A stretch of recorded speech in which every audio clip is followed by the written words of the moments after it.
Good morning, everyone. This is John from Coins, RPGs, and more. And today we are going to take Abby, who we created in a previous session, and put her on her first adventure. Now, if you'll remember, Abby is the second character we created for the Swords and Wizardry Continual Light role-playing game. After our first character, Willem, met an untimely demise at the hand of two bandits that he discovered on the road after they had murdered a young girl.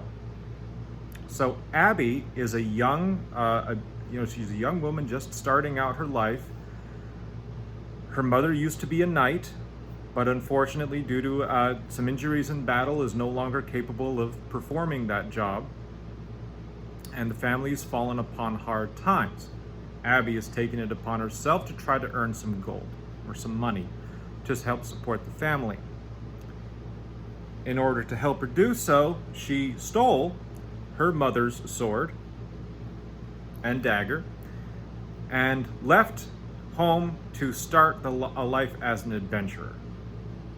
Now, she didn't go very far because she already lives in the town called Hassenberg, which is in the Wildlands. And in Hassenberg, there is an adventurers guild. So her goal is to join the adventurers guild. But in order to prove that she's capable of being an adventurer, excuse my words, she needs to get a recommendation from someone. So the best way for her to get a recommendation is to kill some giant rats in the sewers, and then the giant rat tails will act as her recommendation. Look at me, I can do the job. Hire me. It's kind of like a resume. So, with no more to do, let's get to it. Actually, there is one more to do. I did some preparation for this session. I put together a random sewer generator that I will be using for this session. I also took the stat blocks for all the creatures I intend to use in this and actually wrote them down in my notebook. That way I don't have to keep referring back and forth to the book.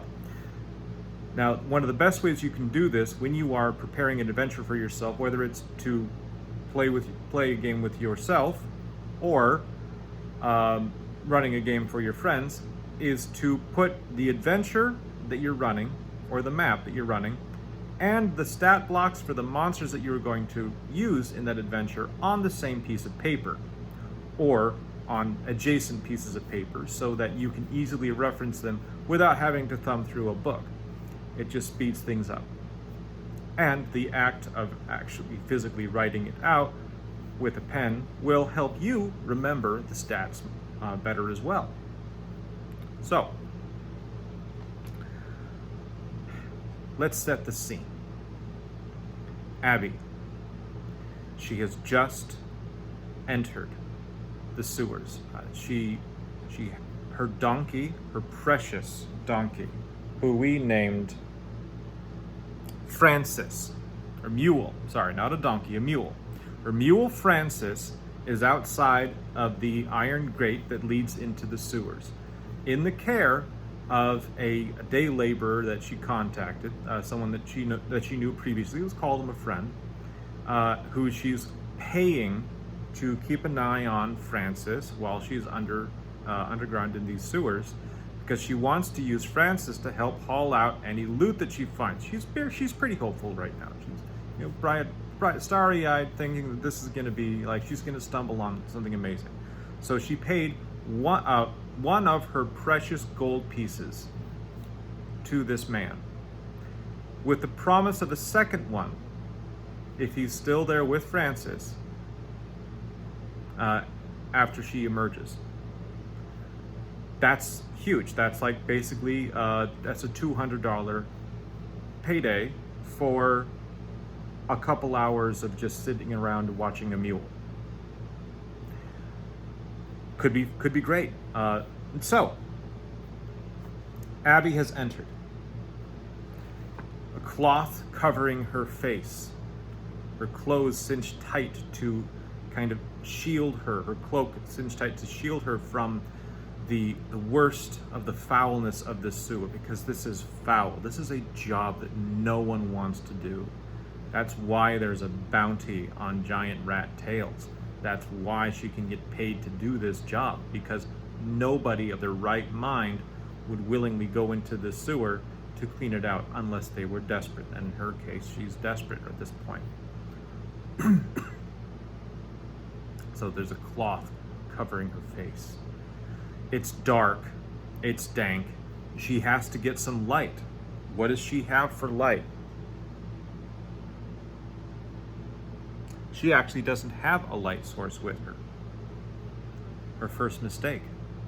So she knows she can't venture too far, otherwise she won't be able to see. Now there are some lights coming up from above, some sewer gratings and things that are going to provide her with some light, but not enough. You know what? Let's say I'm going to make my first GM call, because she's smart, I'm dumb. I neglected to purchase torches for her or something. So let's go back in time to our equipment list in Swords and Wizardry, Continual Light, and see what it would take to get her some torches or a lantern.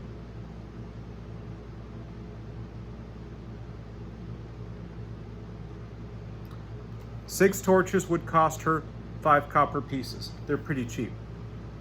So I'm going to subtract that from her funds right now, in addition to the 1 gold piece that she has paid her friend. So she's gone from 10 gold pieces to 8 gold pieces, 9 silver, and 5 copper. Okay, we've marked that down. So lighting her first torch, she makes her way into the sewers. Torch in one hand, dagger in the other hand. She's not quite confident in describing her mother's sword right out here, because it's a sewer. It's a pretty confined space. Let's say there's about 5 feet. You can almost touch both walls when stretching your hands out. It's a small and confined space, but she's in there, and she starts moving along. Now, this is where the random generator comes in, because I'm going to roll to see what does she find during this first moment. I'm going to roll my d6. I rolled a 3. Consulting my random generator, a 3 equals a straight passage. So the passage continues straight ahead. The torch light flickering off of the walls. The smell of sewer just fills her lungs. She wants to be sick. In fact, she needs to make a constitution roll, or no, she's going to make a saving throw to avoid being sick. Rolling d20. That's a 3. Instantly, it just builds and builds and builds, and suddenly she just turns to the side as her feet are slogging through this slush of nasty. She just turns and loses her lunch onto the ground. It splashes into the sewage beneath her and runs away, and the smell of her own sick actually just seems to add to everything else around it for a few moments, and then it gets lost in the awful, because there's so much, because it's an active sewer. But this moment has cost her some time, so let's roll to see if a monster randomly appears. No monsters appear. I rolled a 6. So it takes her a few minutes to recover herself. And in that time, she's able to finally just, spit the last of it out. And it's not so much that she's not better, but she's adjusted so much. She's going to be a little weaker. Let's say let's give her a -1 to all of her rolls for the next few minutes while she's recovering from that sudden bout of sickness. But she's going to continue on. So she presses on. She has to do this. She has to get five rat tails in order to prove that she is capable of being an adventurer. But at this point, she's going to decide, you know what? I'm not just walking through the middle of this. I'm going to be as quiet as I can because I need to sneak up on these rats. If they hear me coming, they're going to run away. So she's going to try using one of her thief skills. In this case, it is going to be move silently, which she has at a 5+. So I'm going to go ahead and roll a 6-sided die and see what we get. That's a 4. Now, we already said she has a -1 to pretty much all of her rolls. It's pretty harsh for the moment, but that 4 becomes a 3. So she is doing her best. She's trying, but she can't help but just shudder and cough from time to time. So she's not really being very quiet, but she moves forward. Let's find out what the next segment of the sewer is like. So we're going to roll on our random generator again. That's a 1. That's a straight ahead passage. So this path continues straight ahead. Does she encounter any rats? No, actually, there's no giant rat in this section. So she continues to slog forward. I'm going to start recording her movement on making a map as we go.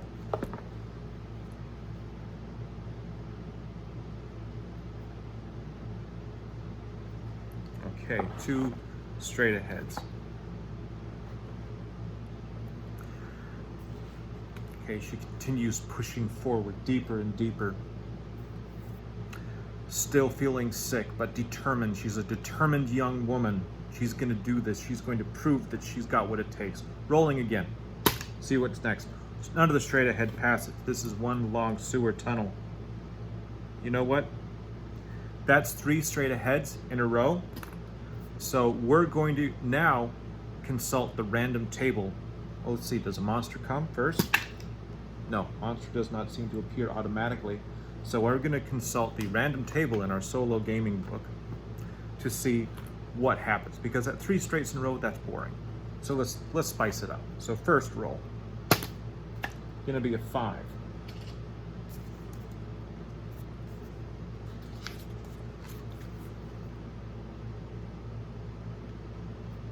So what happens is 5 is creating, 6, an alliance or surrender. So something happens at this moment that creates an alliance or a surrender. You know what? When she enters this part of the sewer, she hears up ahead a whining sound.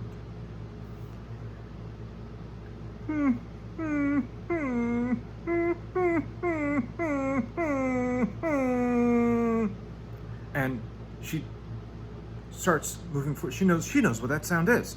It sounds like a dog. What's a dog doing down here? So she moves forward and she finds just this covered in filth and foulness, this dog that just kind of, it's curled itself up on a pile of rubble, trying to be out of the sludge as much as it can to try to get a little rest and respite. But for some reason, someone, got rid of their dog in the sewers. And this dog is just sitting there, and it smells her, it sees her coming, and it raises up that nose and looks at her. Its shaggy hair just kind of obscuring its eyes. Impossible to tell what breed this dog is, but it's a dog, and it's a medium-sized dog, and it's in distress. So what is she gonna do? Well, you know what? she's going to try to help this dog instantly. Like, all thoughts about rats are forgotten for a moment. She's going to attempt to approach this dog with some food. This is going to be a charisma check for her natural charisma, her ability to communicate with that. I'm going to give her a bonus to this. Now, charisma is going to be checked because it's not a saving throw. Charisma is going to be checked by trying to roll equal or less than her charisma score. Her charisma score is not great, but she's average. She's an 11, actually slightly above average. But let's see if she can manage to approach this dog with a friendly intention. So she moves forward. Let's see what happens. Rolling the die. An 18. That's not what she wants. So she approaches this dog, and she's very overly aggressive, like, "Oh my goodness, what happened to you?" And the dog is scared, and the dog just kind of just backs itself up and starts to growl, "Hur, hur, hur." And she sees that the dog's got a hurt leg, and it does not trust her. It is very angry at her, so now she's gonna back off. Now at this point, she cannot approach this dog. So instead, what is she gonna do? Well, she's going to. Raw charisma did not do it. She could not approach this dog, so she reaches in and she pulls out some of her rations. She looks around to find a place to set it on. That the rations are going to be somewhere the dog can get to. So let's see. Is something like that available? Let's randomly roll it. I like randomly rolling. 4. No, I'd say that it is. About 4 feet away from her, she's able to see that there's a broken crate that somehow was, pieces of it were tossed down here, and it creates sort of a island in the middle of the sludge, because the sludge kind of flows around it, partially through it, but not so much that it's not completely fouled. And so she takes some of these rations and she sets it down on this crate that's about halfway between her and the now growling dog. And she puts that down and she backs off. Okay, so she's backed off in this moment, and the dog is going to have to think very carefully, because is it hungry enough to go for the food? I'm going to say yes. Yes, this dog is. This dog's been down here for a while. It's had nothing but the worst things possible to eat, and it needs real food, and that's real food that's been put down in front of it. Let's say it's some bacon or some jerky or something. She, put down the meat for the dog, and the dog's going to approach, and it's going to attempt to eat the food. In fact, not attempt, it will eat the food. At which point, we will test again to see if she succeeds. Now this time it's going to be a little bit easier for her, but it's still going to be a roll under. So you make a roll under easier by increasing the number that you can roll under. So her charisma is 11. Because she put down the food, I'm going to bump that up to a 12. Let's even bump it up to a 13. Let's lucky number 13, right? Knock on wood. Let's see what happens.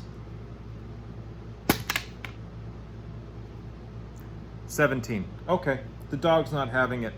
The dog actually starts to move away from her at this point. It does not trust her at all. So unfortunately, this encounter is not very successful. So the dog starts, and it starts to move away from her down the court, down this pipe. Okay, well, that didn't work. But at this point, Abby still has a mission to complete. So she decides to leave the rations that she left there in the crate. Maybe the dog will come back later. Maybe they'll pass each other at some point. But she still has a job to do. So she gathers herself, picks up her knife, I need to do this. I need to help my mother, and I need to prove that I can be who I want to be instead of who she wants me to be. And Abby treks forward into the darkness once more. But her next adventure will be it for another video. Thank you much for your time. I hope everyone has a wonderful day. Peace be with you. Bye-bye.